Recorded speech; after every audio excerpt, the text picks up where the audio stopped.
Welcome to This Week in Video Games, episode 118. My name is Tom Kershaw, and this is a podcast all about the world of video games. Well, this week I've been checking out Hi-Fi Rush, a surprise new game coming from Tango Gameworks this week, and Goldeneye 007 also made its long-awaited return, plus it's got online multiplayer too, so I'm going to be checking that one out.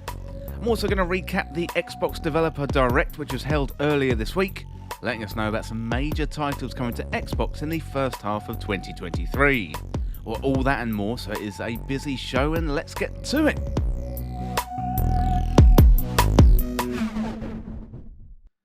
Now, welcome to the show, everyone. I hope you're well and you're having a good week. Yeah, I'm good this week, and we have nearly made it. It is nearly the end of January. I don't know about you, but I'm glad to see the back of January. It's cold, it's wet, it's dark. Just roll on spring, But we've got a busy few weeks of gaming coming up as we're getting into the season where the developers are coming out of their winter hibernation and they are starting to release some games.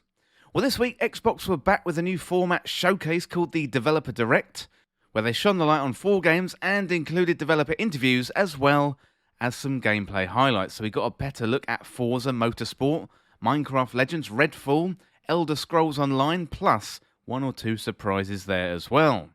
Well, as well as looking back, today I'm going to be looking ahead to one of my most anticipated games of 2023, and that is Sea of Stars.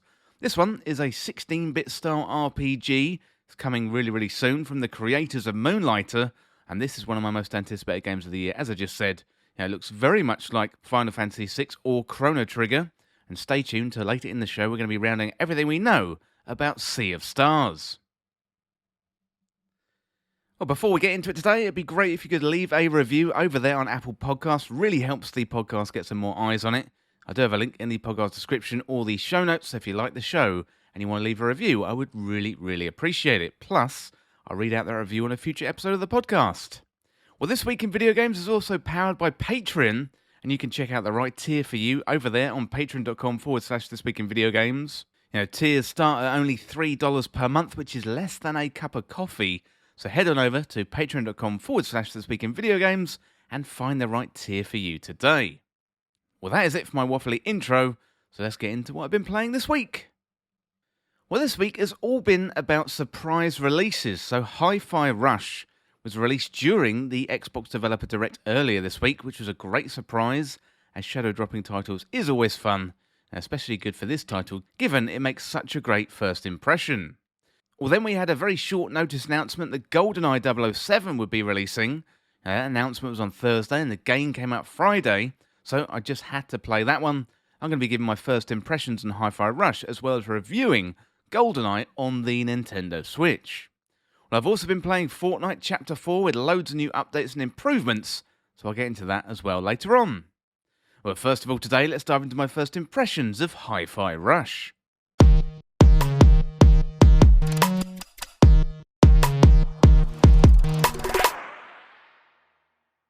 Well, Tango Gameworks surprise dropped their new game during the recent Xbox Developer Direct. This one is a rhythm adventure available on Xbox PC and also on Game Pass too. Well, in Hi-Fi Rush, you play as Chai, an aspiring rock star, plus he's got a sidekick cat as well called 808.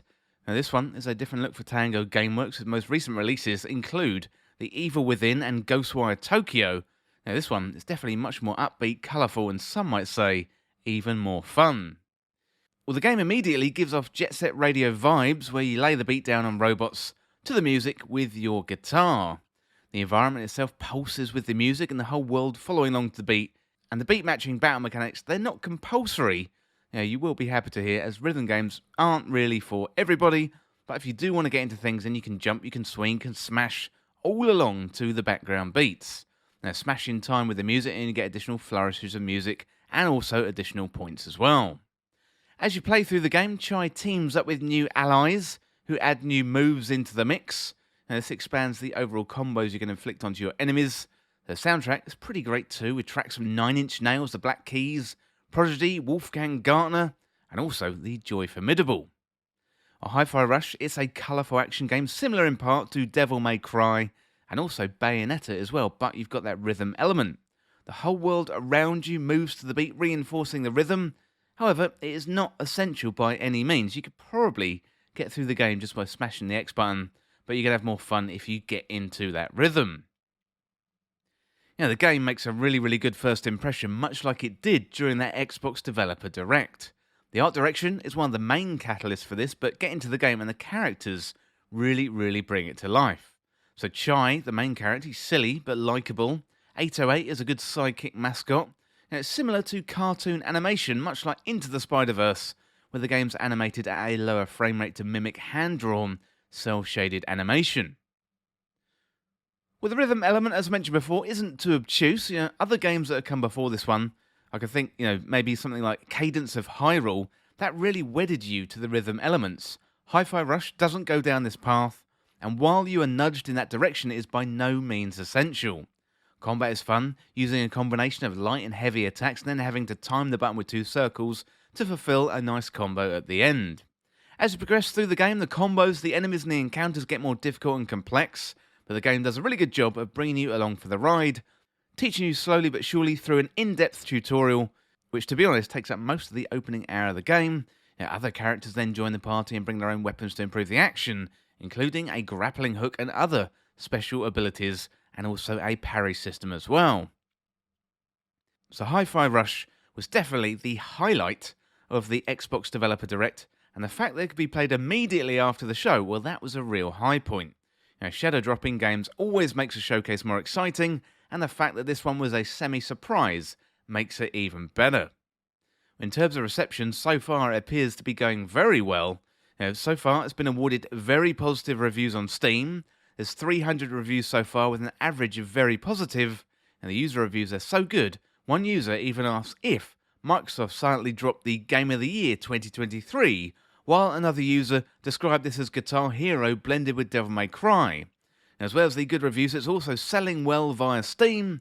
It's currently at number 7 on the Steam sale charts, meaning plenty of people are paying full price for this game, even though it's on Xbox Game Pass.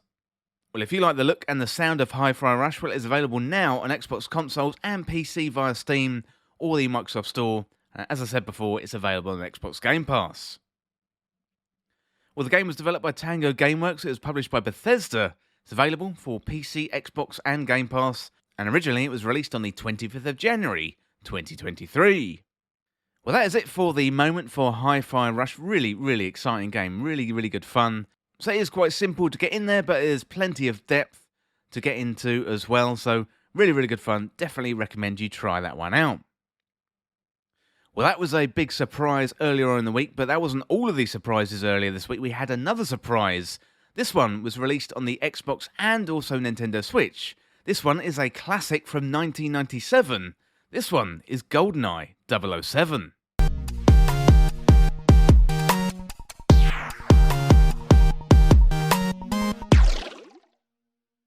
Well, Goldeneye 007 has finally arrived on Nintendo Switch and Xbox Game Pass 26 years after it quickly became one of the best first-person shooters on consoles.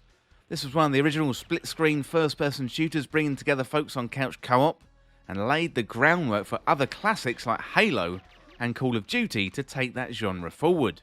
Well, it's back, plus the Nintendo Switch has online multiplayer, so today I'm going to dive into all the details. Well, Goldeneye was arguably many people's favourite Nintendo 64 game, and one of the really good adaptations from movies. And many Bond games have come and gone since, and not many have lived up to the high bar set by Goldeneye in 1997. Gameplay, graphics, online multiplayer, they've all evolved with dramatic speed since then. So would Goldeneye still hold up today, or would it just be a quick trip down memory lane and then it would be done? Well, immediately when you boot up the game, the Nintendo logo and the title screen music definitely bring back a lot of memories. Jumping back into the game, the graphics and the control scheme immediately jump out, and not really for good reasons. The N64 was all about its polygon graphics, and the Nintendo Switch stays pretty true to the original. Back in the day, this was a groundbreaking title, but the textures, the colour palette and the low polygon characters, well, yes, they do still have some charm, but they don't really hold a candle to games today. It is a smooth game to play in terms of feel, albeit with a control scheme that feels very counterintuitive. Unless you've got the Nintendo 64 controller for Nintendo Switch, it is going to feel a little bit wobbly to control when you first get going. It is interesting, one of the differences between the Nintendo Switch version and the Xbox version, Nintendo Switch stays pretty true to the original. It's got that original control scheme, and it has online multiplayer, whereas the Xbox version on Xbox Game Pass for consoles, well, that has slightly updated visuals, and also they modernised the control scheme, and that, to be honest, is much better. So on Nintendo Switch, you had to play through the first level 3 times to get a hand of the controller mapping to the Nintendo Switch Pro controller. While nearly all modern shooters use dual analog stick control schemes, here you control the movement with the left stick and the camera with the right stick to a certain extent. Mainly, all the controls are done on the left stick. So if you've played a modern shooter like Call of Duty, Destiny, Halo, anything like Apex Legends, just name your first-person shooter, it does feel very, very strange indeed. You've got shooting is on the left trigger, when normally it'd be on the right trigger, plus you've got a few action buttons like reload, open doors, that kind of thing. What I would say is give yourself a moment to get orientated with the controls, especially before you jump into multiplayer. Well, Goldeneye 007 includes campaign and multiplayer if you are on Nintendo Switch. The campaign is really, really good fun, following the plot of the movie pretty much spot on. The levels are fairly open, meaning you can explore, and also the difficulty options can be tweaked if you're finding it a little bit tough to get through the levels. Difficulty isn't just about enemies and damage either. You've got extra objectives thrown in there if you're on the harder difficulty, adding an extra dimension to the game. Multiplayer is where this game shone for so many players back in the 90s. This was before everyone had super fast internet in their home, so if you wanted to play multiplayer back then, you literally had to go round someone's house and play PvP on the couch next to them. So the 4-player split screen remains here, and it is still really, really good fun. Multiplayer has 5 modes, all with good variation and unique gameplay mechanics. So normal is the standard deathmatch, player versus player. Then you've got You Only Live Twice mode, where players have 2 lives before being eliminated from the match. And you've also got License to Kill, meaning one-shot kill. The Living Daylights is kind of like Capture the Flag, plus you've got Man with the Golden Gun. So you've got one golden gun on the map, and this is best for one-shot kills. Once you've got that golden gun, other players have to kill you to get their hands on the golden gun. This all leads to some really, really exciting gameplay, often with other players ganging up on the golden gun character. So together with the various game modes, there's plenty of stages, and there's also a decent roster of characters from the game as well. Compared to modern shooters, it is all fairly basic. You have to remember, this was one of the first, and it set the table for arena shooters that would go on to dominate for the next 20 years in gaming. Goldeneye 007 is available for the Nintendo 64 Switch Online mode, and you have to have access to the Nintendo Switch Online plus that expansion pass as well. Nintendo continues to put decent benefits into that expansion pass, and access to Goldeneye will no doubt motivate many to either take up a subscription or renew. So I played Goldeneye a lot back in the day, and I've played arena and campaign shooters ever since. Now those games have come a long way since 1997, and yes, it is a little bit tough to go back to Goldeneye at first, but once you get your head wrapped around the control scheme, then it becomes much easier, and soon it becomes second nature. But if you can get your hands on an N64 controller for Nintendo Switch, that is likely going to be the best way to play, and if not, I would recommend a little bit of practice. Now, Goldeneye was never going to be as fun as it was back in the day, but it is a faithful recreation. This is something that fans have been wanting for years, and now we've got one of the best N64 games, back in our virtual collection. So if you can see past the graphics, the wonky controls, you're going to see why this was a huge hit for Rare back in 1997, and why it laid the groundwork for many games that came after it. And it's smooth, it's got some great moments of action, and the multiplayer still has the power to take your breath away with its frantic fun. Especially if you're playing with the Golden Gun. Now personally, I love it, and I think you should check it out. Well, that is it for now for Goldeneye 007. That was a real surprise this week when that one got dropped on Nintendo Switch and Xbox Game Pass. I think if you want to go for the classic recreation and stay true to the N64 original, Nintendo Switch is probably your best bet. Although, if you want a few modern upgrades, then you can get it on Xbox Game Pass. Now, either way, it's great to have Goldeneye 007 back in our collections. Well, that is it for now for Goldeneye 007, but next up, let's have a look at the Xbox Developer Direct.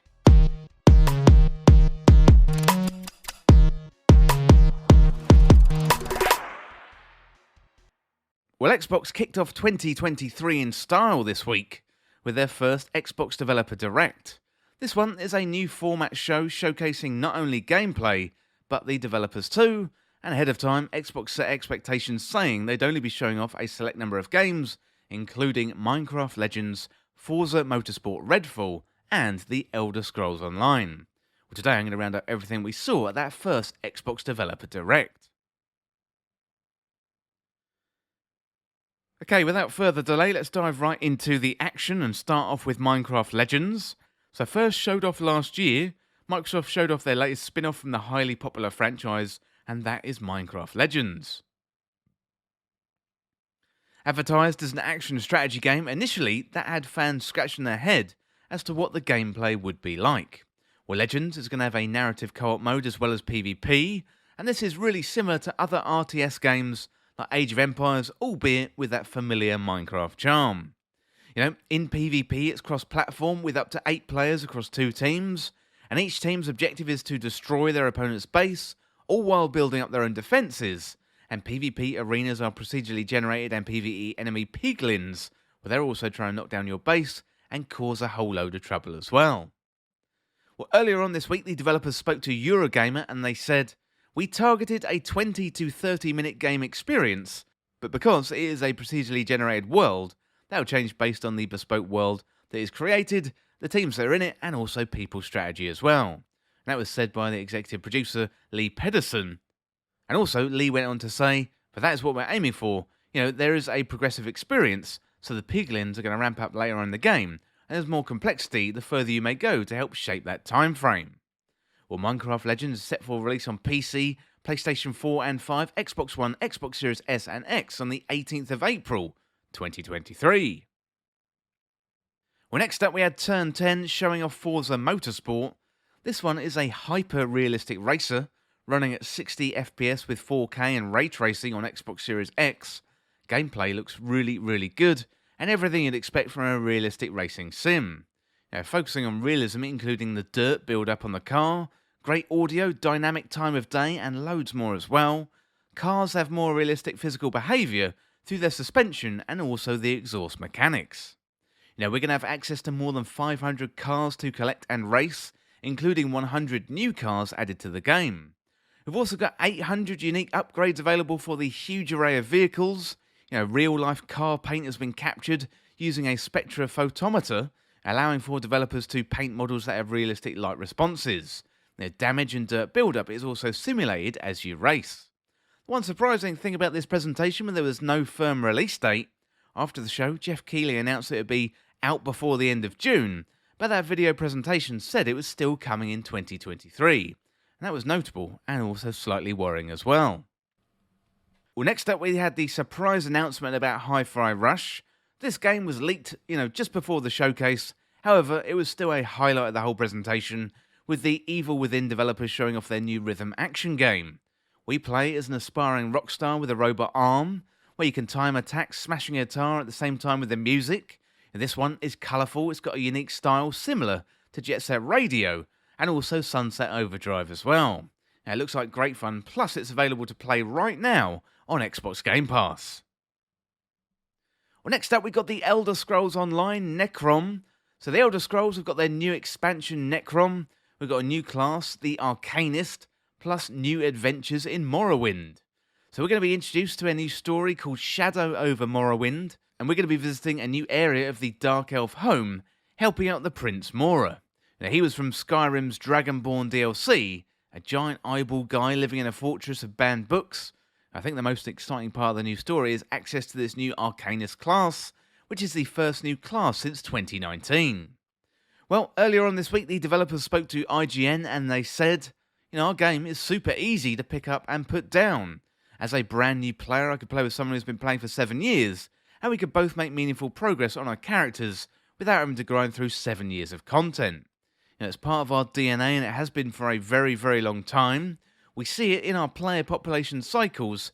We got quarterly cadences where we see a big spike, and then people go to play something else. Then we release something, and you got that huge spike again. And that's the model we've adopted and embraced, and it's been really, really successful for us. Well, this one looks really, really cool, and it's coming on the 5th of June, 2023. Well, finally, we've got Redfall and Arcane were back to talk about their open world sandbox FPS where we all take on vampires. So, Arcane described this as their most ambitious project ever in their biggest world. So, we could team up with up to 4 players and take on story missions, also public events. This one has looter shooter elements in what looks to be somewhere cross between Destiny and Left 4 Dead. The gameplay we saw was HUDless, which looked very good.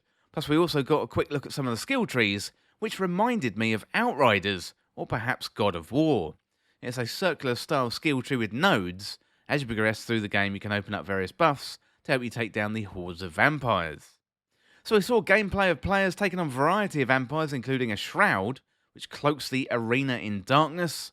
So if you're familiar with a Destiny wizard, then you know what I'm talking about. We also saw a little bit of the story missions with players wielding an array of weapons.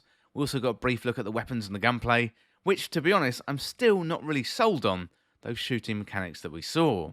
These types of games, they're all about the loot and the gun feel to me, and they are releasing this in a very, very competitive environment. So we've got the story campaign, side missions, plus you can work your way towards the central heart of the zone. When you're trying to get rid of the vampires, then you have to extract yourself against the clock. And it all sounds really interesting, although with these open world looter shooter games, hopefully Arcane has plenty of content in their pockets, because the community are going to get through this very, very quickly. Well, finally, we got that release date for Redfall, and this one is coming out on the 2nd of May, 2023.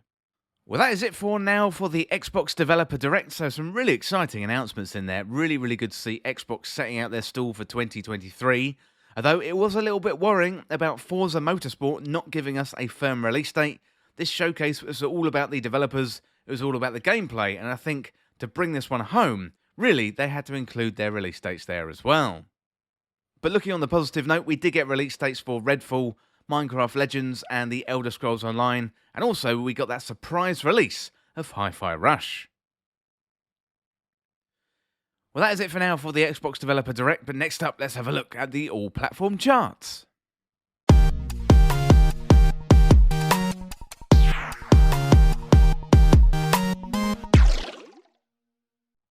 Okay, at number 10 this week, we've got Pokemon Scarlet. At number 9 this week, it's Animal Crossing New Horizons. At number 8, we've got Minecraft. And at number 7, we've got Nintendo Switch Sports. At number 6, we've got Pokemon Violet, which seems to be ever more popular than Scarlet. Then at number 5, we've got Call of Duty Modern Warfare 2. Then at number 4, we've got Mario Kart 8 Deluxe. Then at number 3, we've got God of War Ragnarok. Back in at number 2, we've got FIFA 23. And then still holding that number 1, we've got Fire Emblem Engage. Well, Nintendo doing really, really well there with the top 10. So we've got 1, 2, 3, 4, 5, 6, 7 entries in the top 10 are held by Nintendo games. So 70% of the 10 most popular games in the UK right now are held by Nintendo. So Nintendo just absolutely dominating the charts. It's only God of War Ragnarok, FIFA 23, and Call of Duty Modern Warfare 2 that aren't Nintendo titles. We can see why Nintendo aren't about to bring out a new Nintendo Switch anytime soon, absolutely dominating the charts. Well, that is it for now for the all-platform charts, but next up, let's have a look ahead. This is one of my most anticipated games for 2023. This is from the studio that brought us The Messenger. This is Sea of Stars.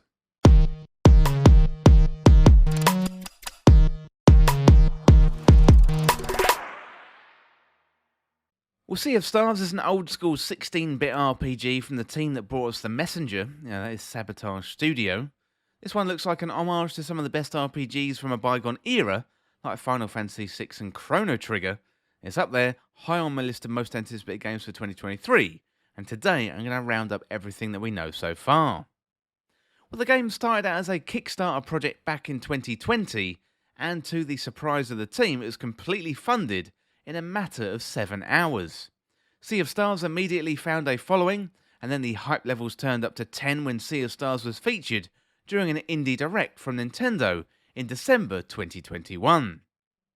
Well, Sea of Stars doesn't have a set release date just yet, just a rough release window of 2023 at the moment, so it's possible it will get pushed back to 2024.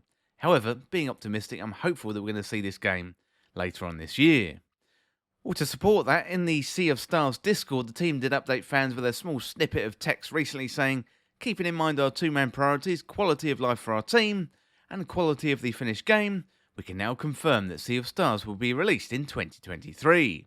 And the post went on to thank fans for their support so far, but they gave no further specifics related to the release date. There's plenty of supporting information out there related to Sea of Stars, so you can head on over to the Sabotage Studio on YouTube, and you're going to see a wealth of videos with trailers, short snippets, and also behind the scenes looks. There's plenty of smaller clips that look at the environment and also the gameplay elements as well. This is a departure from the gameplay found in The Messenger. That was a dungeon crawler / shop management game, and this one's going to be an old school turn-based RPG, very similar to the early Final Fantasy games.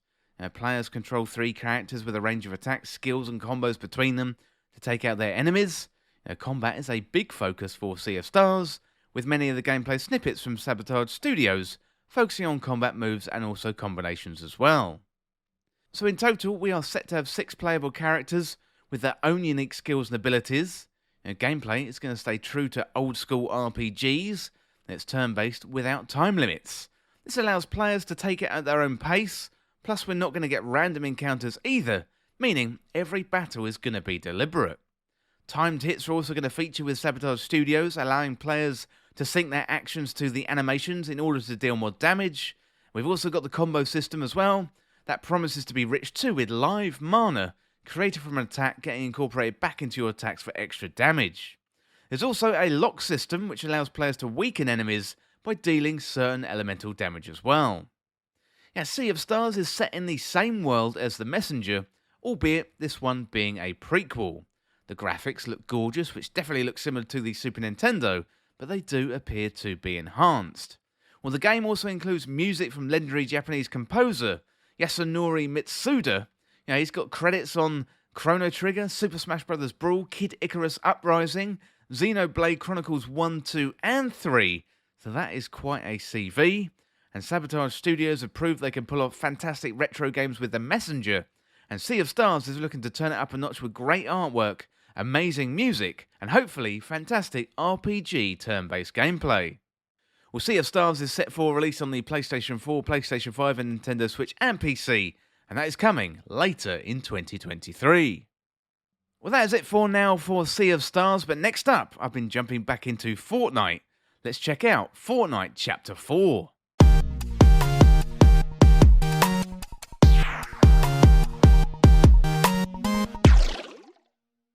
Well, Fortnite Chapter 4 has been out for some time, but being a casual Fortnite player, I've only just got round to the latest update, which is Chapter 4. Plenty to dive into today. I'm going to round up all the new features to check out in Fortnite. Well, to kick things off, we've got a new map, new gameplay mechanics, including a motorcycle, plus loads of new weapons as well. New weapons include a tactical pistol and a red-eye assault rifle, which allows you to aim down sights, plus a couple of new shotguns and 2 new legendary weapons. One big new addition is the Shockwave Hammer. That's a new melee weapon, which you can use it for traversal as well around the map. So for example, you can smash a few opponents, then you can smash the floor to bounce away. The Excalibur rifle is another new addition. This one is a gun that allows you to shoot swords. Now, it sounds like something out of Borderlands. You can shoot the swords directly at your opponents, or you can shoot them into the ground and they explode after a few seconds. It's somewhere between a sticky grenade and a grenade launcher. A massive feature of the latest chapter is the new map. So we've got 9 new points of interest on the map, mostly new. This doesn't include the classic locations like Tilted Towers or Greasy Grove. Well, first of all, we've got the Autumn biome, that is west and the northwest of the map. So we've got Breakwater Bay, the Citadel, Anvil Square, and Shattered Slabs. Then we've got a Summer biome, so south and southeast of the map. That's Frenzy Fields, Faulted Splits, and Slappy Shores. Then we've got the Winter biome. This one is covered in snow. That is north and in the northeast. So we've got Lonely Labs, Brutal Bastion, and that is all of the new areas rounded up on the map. Well, there's a heavy medieval theme with the new chapter, and this is most likely down to Geralt of Rivia being one of the major skins this season. Well, reality augments are a new mechanic found in Chapter 4, and they become available as you play, and also you get a couple of different options as well. Plus you can reroll if you don't like the options you were given. So they give you small perks and buffs that could help you if you get into big trouble, plus the augments stack throughout the match.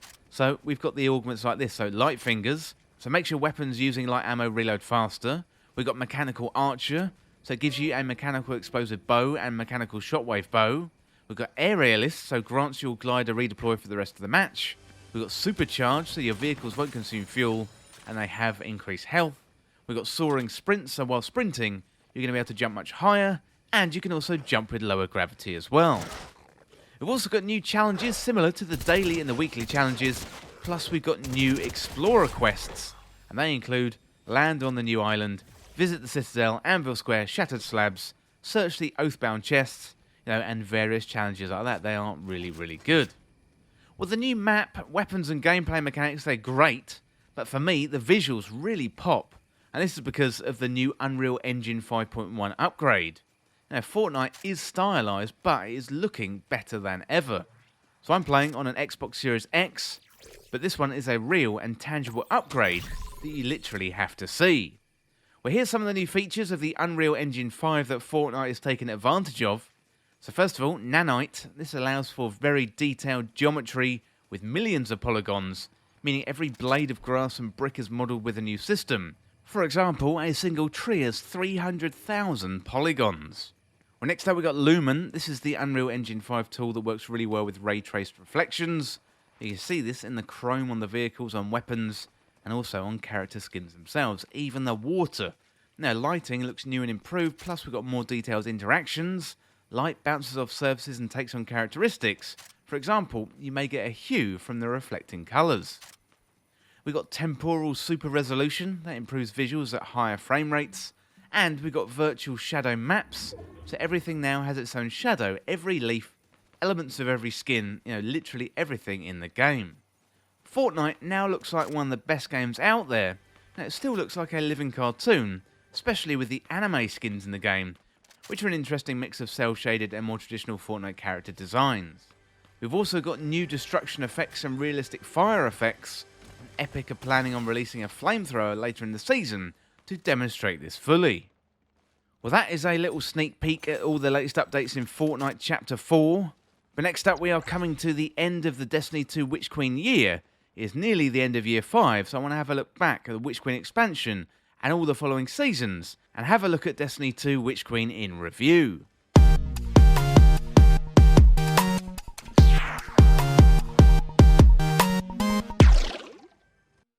We're only a few weeks now from Lightfall, the next major expansion from Bungie in Destiny 2, so now is a really good time to have a look back at the last 12 months and review the Witch Queen expansion.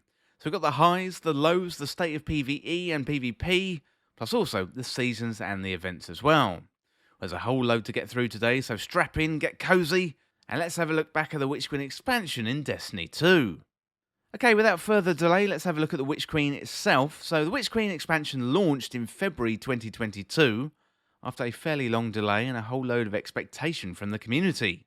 The Taken King was one of the most popular expansions in Destiny history, and the preceding Destiny 2 expansion was Beyond Light, which, while it was a step up over Shadowkeep, still didn't really hit the heights of Forsaken back in 2018 and 2019. Bungie had got independent from Activision. They were doing things their own way, and expectations were high for the Witch Queen, and there was also loads of build-up related to Savathûn, and that was building up for the last 3 years.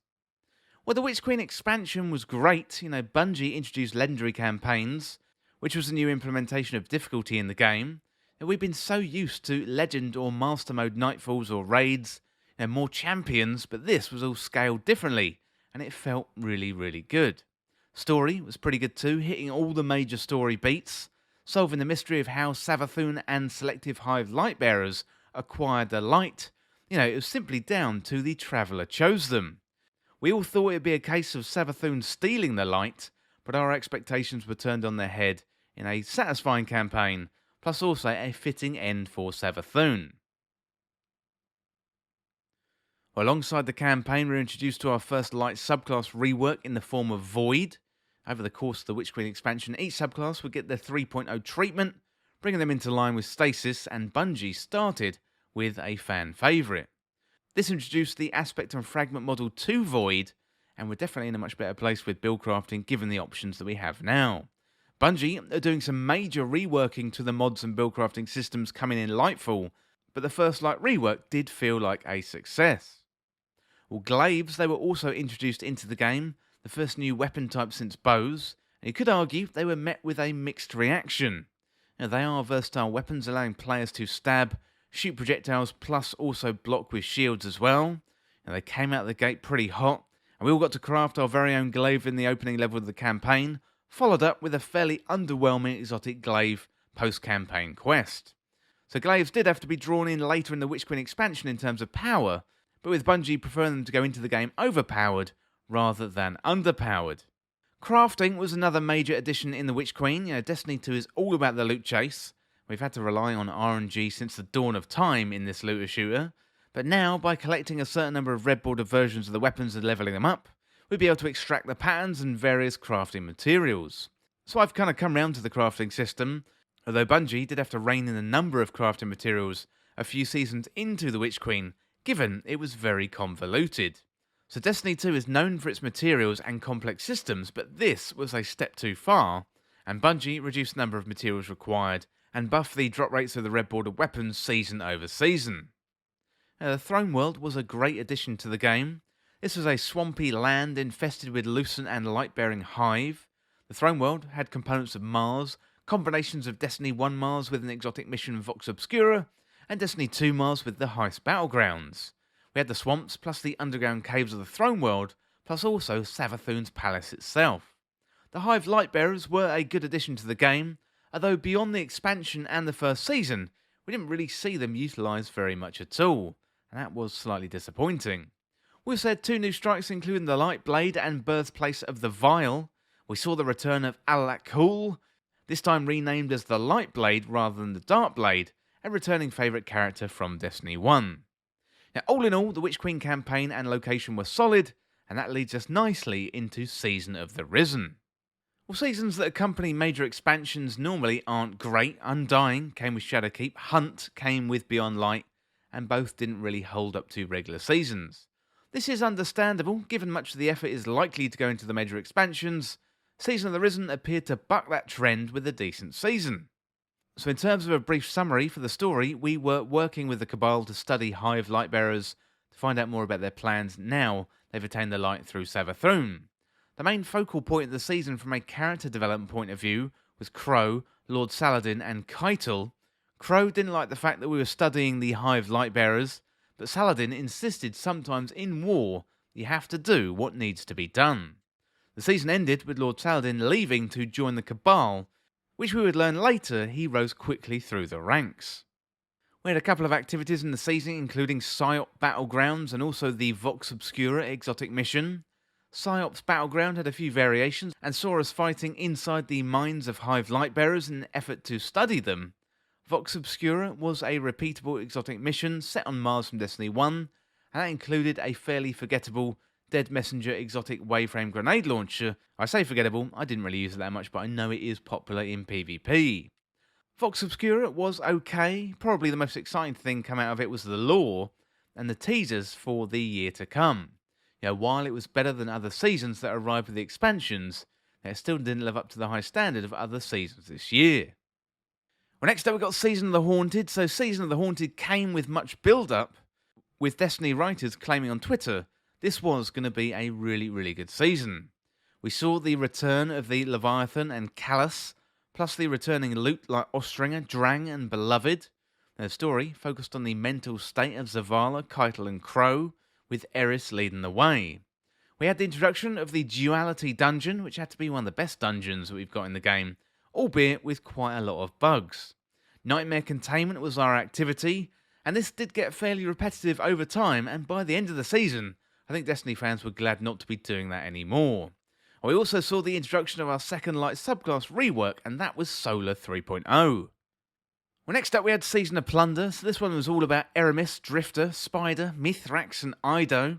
We find out more about Mithrax's past, plus Spider was smuggled back into the game with the help of Drifter.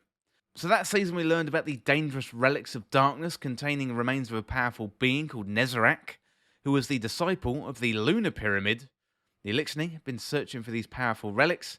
Eramis broke free from a frozen stasis prison and was a constant thorn in the side of Mithrax.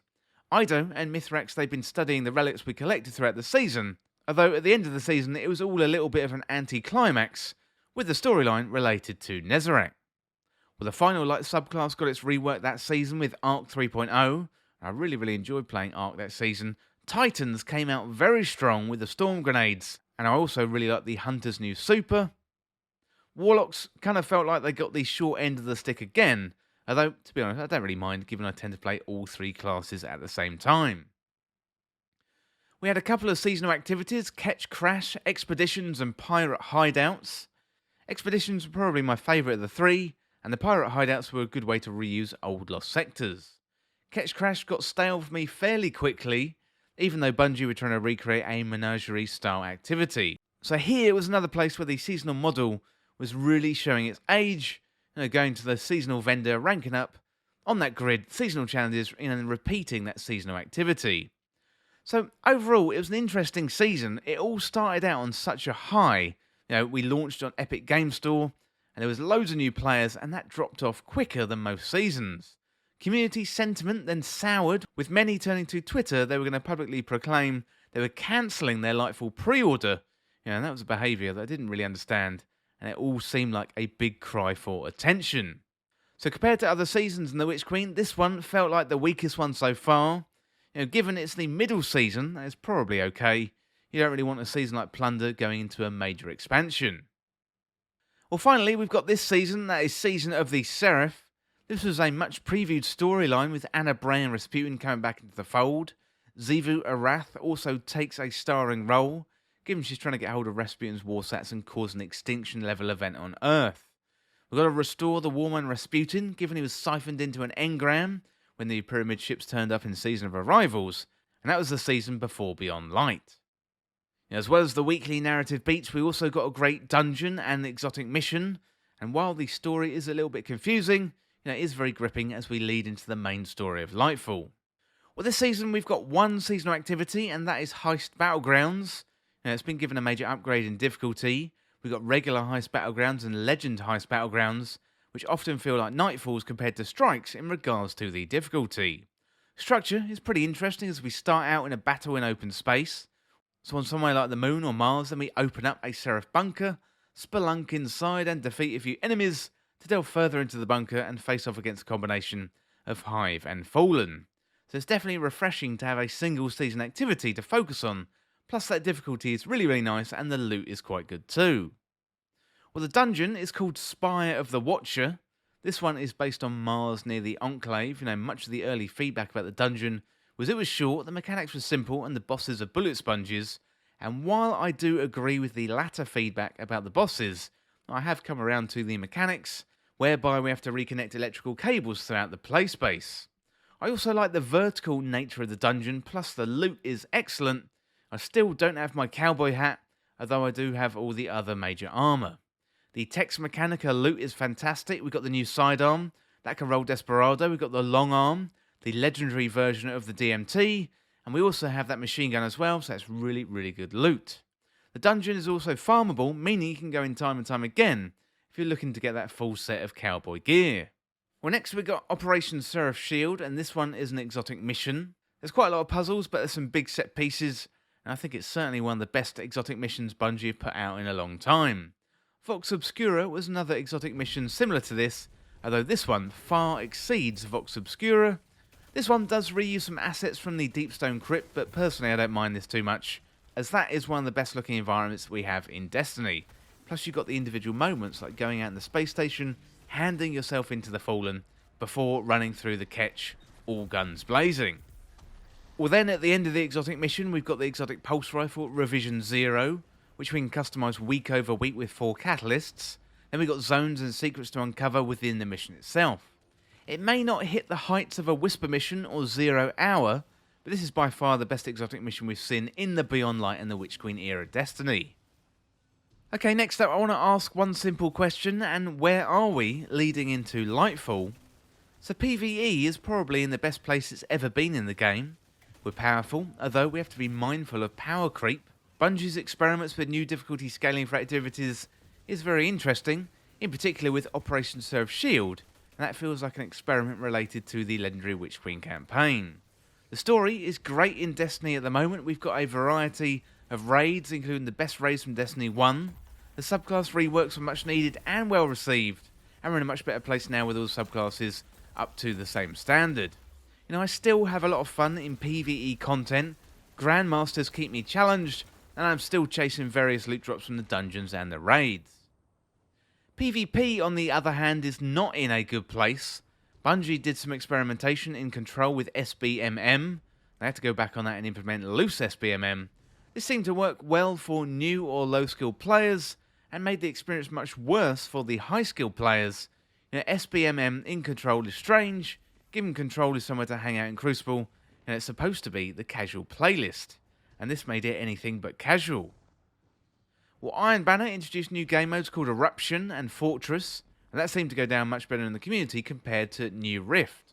Trials introduced a couple of new weapons, and ironically Trials seems to be the most casual playlist right now. In Season of the Seraph, we've seen a major rework for competitive PvP, with the introduction of the competitive division and a ranked playlist. Now, I have seen a lot of negative feedback concerning new competitive, however, personally, I quite like it. In terms of loot to chase, we got Rose, a 140 hand cannon, reissued from Destiny's past. Once you complete your placement matches, 7 regular matches of comp, you get a static roll of Rose. Then, week over week, you can complete 3 more matches to get a random rolled version of Rose, and this gun has some really excellent perks. You can't really go wrong when it comes to getting that hand cannon. The problem with competitive at the moment, though, is there really isn't an incentive to keep playing. There's no unique cosmetics for comp, and you can't really show off your rank in-game. These are basic design flaws that are going to turn players off. Bungie may be laying the groundwork for further competitive rework features in the future, like adding more loot and cosmetics, but I've heard plenty of feedback from top-tier players that really this is not it. In fact, many PvP players are questioning their place in the Destiny 2 ecosystem, and that is unfortunate. Well, finally, let's have a look at the core playlist. So the core playlist in Destiny 2 definitely needs some love, and I'm talking about Vanguard Ops, or Strikes, Crucible, and Gambit. While the seasonal model is getting stale, at least it's varied, but more often than not you have to go into the same core playlist and grind out currencies. The core playlists for Destiny 2 have largely stayed the same, or content has been cut due to sunsetting with Beyond Light, so Strikes, Crucible maps, Gambit maps, all have been removed, leaving those core playlists pretty repetitive.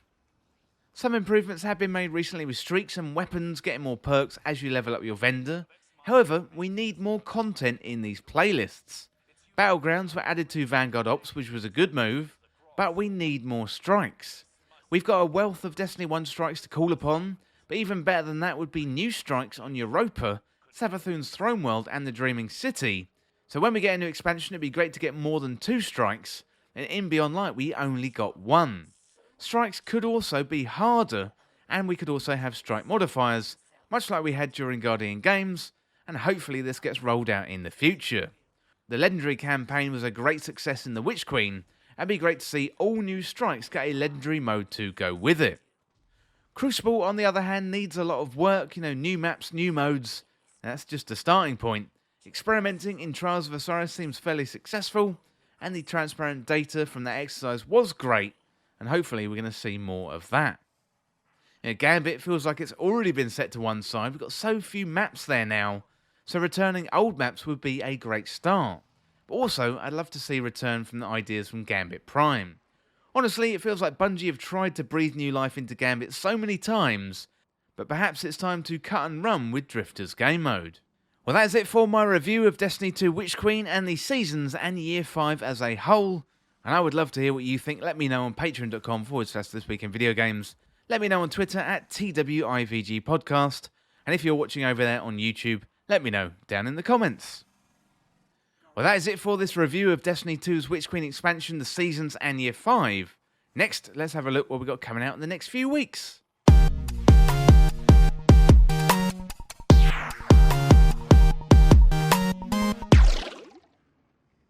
Okay, on the 30th of January, we've got Power Wash Simulator coming to PlayStation 5, PlayStation 4 and Nintendo Switch. Also on the 30th, we've got Trek 2 Yomi, that's coming to Nintendo Switch.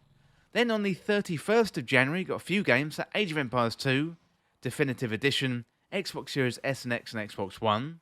We've got Inclinati, and that is Xbox Series S and Xbox One, Switch and PC. Also coming to Game Pass, we've got Season, A Letter to the Future, PS5, PS4 and PC. We've got SpongeBob SquarePants The Cosmic Shake, PS4, Xbox One, Switch and PC. Then going into February, on February the 2nd, we've got Chef Life, a restaurant simulator, PS5, Xbox Series S and X, PS4, Xbox One, Switch and PC. We've got Deliver Us Mars, that's PS5, Xbox Series S and X, PS4, Xbox One and PC. Also on the 2nd of February, Life is Strange 2, that's coming to Nintendo Switch. And we've got Tales, The Backbone Preludes, that one is coming to PC. The Pathless is coming to Xbox Series S and X, Xbox One and Switch. That is on the 2nd of February. And then we've got Endling, Extinction is Forever. That is coming to iOS and Android. Finally, we've got a big one. It's Hogwarts Legacy. That is coming to PlayStation 5, Xbox Series S and X, and also PC as well. That one is coming on February the 10th. Well, that is it for this week's episode. And if you want to get involved in the show, get in contact through patreon.com/thisweekinvideogames, or check out the latest on the website. You can also send in an email at podcast@thisweekinvideogames.com. You can contact me on Twitter at TWIVGpodcast, or you can comment in the comments on this video. Well, if you enjoyed this podcast or found it useful, liking and sharing it would really help me out. Otherwise, you can check out the other podcasts in the feed. Well, thanks again, and I'll see you soon.